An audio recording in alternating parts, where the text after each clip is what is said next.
We provide you the platform to turn your dreams into reality. Give wings to your aspirations with KR Mangalam University. अब आइए हम बात करते हैं कन्या राशि का चंद्रमा अगर छठे भाव में हो तो क्या होगा। छठे भाव में चंद्रमा के होने से जातक को अनेक प्रकार की परेशानियों से सामना करना पड़ता है। अगर व्यक्ति ऋण लेता है तो ऋण चुकाने में असमर्थ होता है। धन दान की स्थिति, अगर विरासत में उसको धन मिलता है तो धन उसका खर्च हो जाता है, बचा नहीं पाता और गलत सोहबत में आ जाता है। हेल्थ वेल्थ को लेकर उसको चिंता रहती है। अपने मेहनत के बल पर कोशिश बहुत करता है, प्रयास करता है, आध्यात्मिक शक्ति से आगे बढ़ता है, इंट्यूटिव होता है, वाहन का सुख मिलता है, पारिवारिक स्थिति उसकी अच्छी होती है, माता पिता की आज्ञा का पालन करने वाला होता है, लेकिन रोग और शत्रु के बीच में घिरा हुआ महसूस करता है। कई बार वह द्वंद्व में हो जाता है कि क्या करें क्या न करें। धन की स्थिति उसकी डामाडोल जैसे होती है। लेकिन अगर चंद्रमा पर शुभ ग्रह की दृष्टि, अच्छे ग्रह की दृष्टि, तो व्यक्ति को बड़े इंडस्ट्रिस्ट होते देखा गया, व्यक्ति को बड़े अच्छे खिलाड़ी होते हुए देखा गया, व्यक्ति को बहुत अच्छे साइंटिस्ट होते हुए देखा गया है। अब आइए हम बात करते हैं कन्या राशि के चंद्रमा अगर सप्तम भाव में हो तो क्या होगा। सप्तम भाव देखा जाए तो पति पत्नी का भाव होता है और पार्टनर का भाव होता है। तो अगर पार्टनर के साथ कोई भी व्यापार करते हैं तो आपका व्यापार में दिक्कत आती है। साझेदारी में व्यापार करने से आपको परेशानी होती है। आपका जो साझेदार पार्टनर है या जो पार्टनर है जो आपके साथ साझे में कार्य कर रहा है, ऐसे लोग आगे चल कर के फ्लॉप हो जाते हैं। कई बार पार्टनर के भाग्य से आपको दिक्कतों का सामना करना पड़ता है, परेशानियां आती हैं, कई बार मन उद्विग्न हो जाता है। तो व्यापार में ऐसे लोगों को सफल होते हुए नहीं देखा गया है। पत्नी का सुख मिलता है, पत्नी अच्छी होती है, विदुषी होगी, पढ़ाई लिखाई करियर बहुत अच्छा होगा, दाम्पत्य जीवन अच्छा होगा, इमेजिनेशन को रियलिटी में बदलने वाला होगा, व्यक्ति का व्यक्तित्व तो बहुत आकर्षक होगा।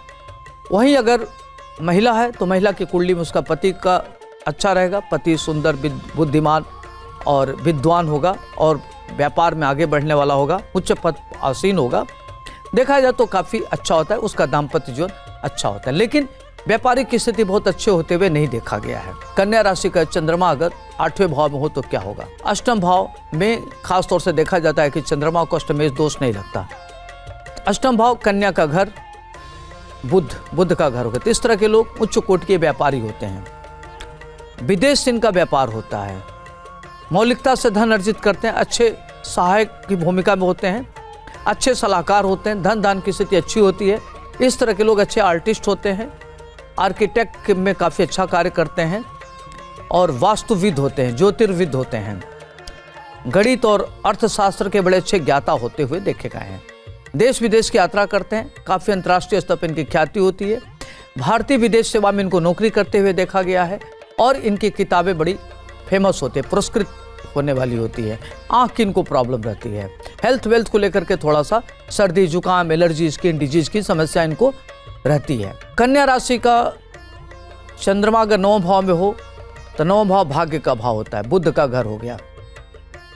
ऐसे लोग गणित और भौतिक विज्ञान के ज्ञाता होते हैं, मंत्र में इनकी बड़ी गहरी रुचि होती है, आध्यात्मिक होते हैं, आध्यात्मिक गुरु के सहयोग से आगे बढ़ते हैं, बहुत अच्छे भाग्यशाली होते हैं। 26वें वर्ष में इनका भाग्योदय हो जाता है।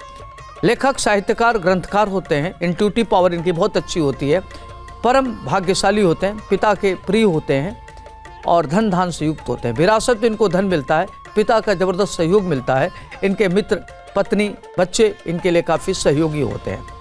इनको हर प्रकार का सुख मिलता है, किसी प्रकार की कमी नहीं रहती और ये जीवन में महान उन्नत करने वाले होते हैं। राजनीति में उच्च पद प्राप्त करते हैं, जहाँ नौकरी करते हैं वहाँ सबके सर्वप्रिय होते हैं, बड़े मधुरभाषी होते हैं और कूटनीतिज्ञ होते हैं, नीतिज्ञ होते हैं। अब आइए हम बात करते हैं कन्या राशि का चंद्रमा अगर 10वें भाव में हो तो क्या होगा। 10वां भाव कन्या राशि, 10वां भाव में अगर कन्या राशि का चंद्रमा हो तो इस तरह के लोग बहुत अच्छे आर्टिस्ट होते हैं, कला साहित्य संगीत में गहरी रुचि होती है, मीडिया के क्षेत्र में बड़ा अच्छा काम करते हैं, प्रिंट मीडिया में इलेक्ट्रॉनिक मीडिया में लोग अच्छे कार्य करते हैं। फाइनेंस के मामलों में इनकी बड़ी अच्छी दखल अंदाजी होती है, फाइनेंस इनका बड़ा अच्छा होता है। इस तरह के लोगों को सीए होते हुए देखा गया है, प्रबंधकीय कार्यों में रत होते हुए देखा गया है और मीडिया में अच्छे पद पर कार्य करते हैं, बड़े अच्छे सलाहकार होते हैं, नीतिज्ञ होते हैं, कूटनीतिज्ञ होते हैं, राजनीति में बड़े पद पर इनको होते हुए देखा गया है। पिता की से थोड़ा सा इनका वैचारिक मतभेद होता है, लेकिन पिता नामक संस्था की इज्जत करते हैं। माता मातृ पितृभक्त होते हैं, नौकर का सुख मिलता है और जीवन इनका बड़ा शानदार होता है, सुखमय जीवन व्यतीत करते हैं। और बड़े थिंकिंग पावर के होते हैं, गणितज्ञ होते हैं, गणित वगैरह में इनकी बड़ी अच्छी रुचि होती है। इस तरह के लोगों को किताब लिखते हुए भी देखा गया है। और एक्स्ट्रा करिकुलर से धन आता है और इनका हमेशा देखा गया कि विभिन्न प्रकार के क्षेत्र से इनके पास धन आता है। वहीं अगर एकादश भाव में कन्या राशि का चंद्रमा हो तो व्यक्ति को विरासत में धन मिलता है, उसको माता पक्ष से मातृपक्ष से ननिहाल से धन मिलता है और जातक काफ़ी धनवान होता है। सुंदर सुशील विद्वान और सुंदर पत्नी का पति होता है, उसकी संतानें बहुत अच्छी होती है, दाम्पत्य उसका बहुत अच्छा होता है, कैरियर उसका बढ़िया होता है। और इस तरह के लोग काफ़ी धनाढ़ होते हैं, धन धान से युक्त होते हैं, लोकप्रिय होते हैं, ख्यातिलब्ध होते हैं, प्रतिष्ठित होते हैं, खाने पीने के बड़े शौकीन होते हैं, कई बार ओवर ईटिंग कर लेते हैं जिससे इनका हेल्थ भी प्रभावित हो जाता है। और बच्चों के बड़े प्रिय होते हैं, बच्चों की काफ़ी देखभाल करने वाले होते हैं और परिवार के प्रति इनका कंसर्न बहुत अच्छा होता है। इनका अतीन्द्रिय ज्ञान बड़ा अच्छा होता है, इनको घटना घटने के पहले पूर्वाभास हो जाता है। अब आइए हम बात करते हैं कन्या राशि का चंद्रमा अगर 12वें भाव में हो तो क्या होगा। 12वें भाव में कन्या राशि का चंद्रमा को होना व्यक्ति बहुत ज़्यादा खर्चीला होता है, आय से अधिक व्यय करने वाला होता है, व्यय पर उसका कोई कंट्रोल नहीं होता, कलेक्शन की प्रवृत्ति होती है और उपभोग की प्रवृत्ति कम होती है, कलेक्शन की प्रवृत्ति ज़्यादा होती है। इस तरह के जो जिस वस्तु की जरूरत नहीं उसको भी व्यक्ति खरीद करके कलेक्शन में रख लेता है, तो उससे उसके बजट डिसबैलेंस हो जाते हैं, आर्थिक स्थिति हमेशा उसकी डमाडोल रहती है। और इस तरह के लोगों को अपनी भावनाओं पर विचारों पर नियंत्रण नहीं होता, बहुत जल्दी किसी की बहकावे में आ जाते हैं। देश विदेश की यात्रा करने वाले होते हैं, आयात निर्यात करते हैं और बड़े लेवल का पद प्राप्त करते हैं। इस तरह के लोगों को देखा गया है कि ये एम्बेसडर होते हैं, बड़े मंत्रालयों में सलाहकार होते हैं, धन दान की स्थिति इनकी अच्छी होती है, बैंकर होते हुए देखा गया, नौकर का सुख मिलता है। तो कन्या राशि का चंद्रमा व्यक्ति को काफ़ी महान उन्नति कराने वाला होता है। आपने सुना कन्या राशि का लग्न से लेकर के 12 घरों में प्रभाव। अगर आपको एकाग्रता का भाव है, मन अकारण भयभीत है, तनाव में है, दुखी हैं, टेंशन ले रहे हैं, तो आप क्या करें कि दूध या दही मंदिर में दान करें, दूध से बनी मिठाई गरीबों को खिलावें, श्वेत रंग का वस्त्र दान करें, छोटे छोटे चंद्रमा बनवा लीजिए, सोमवार के दिन नदी में प्रवाहित कर दीजिए, तो इससे आपको काफ़ी राहत मिलेगा। आज के लिए इतना ही, मुझे दीजिए इजाज़त।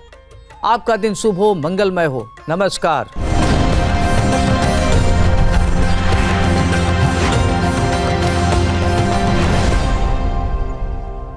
जहाँ भक्ति है हर शब्द में, कथाओं में छुपे हैं दिव्य रहस्य और ज्योतिष देता है जीवन को दिशा। धर्म से जुड़ी हर बातों को जानने के लिए हमारे चैनल स्तुति को सब्सक्राइब करें। चैनल पर जाने के लिए इस लिंक पर क्लिक करें।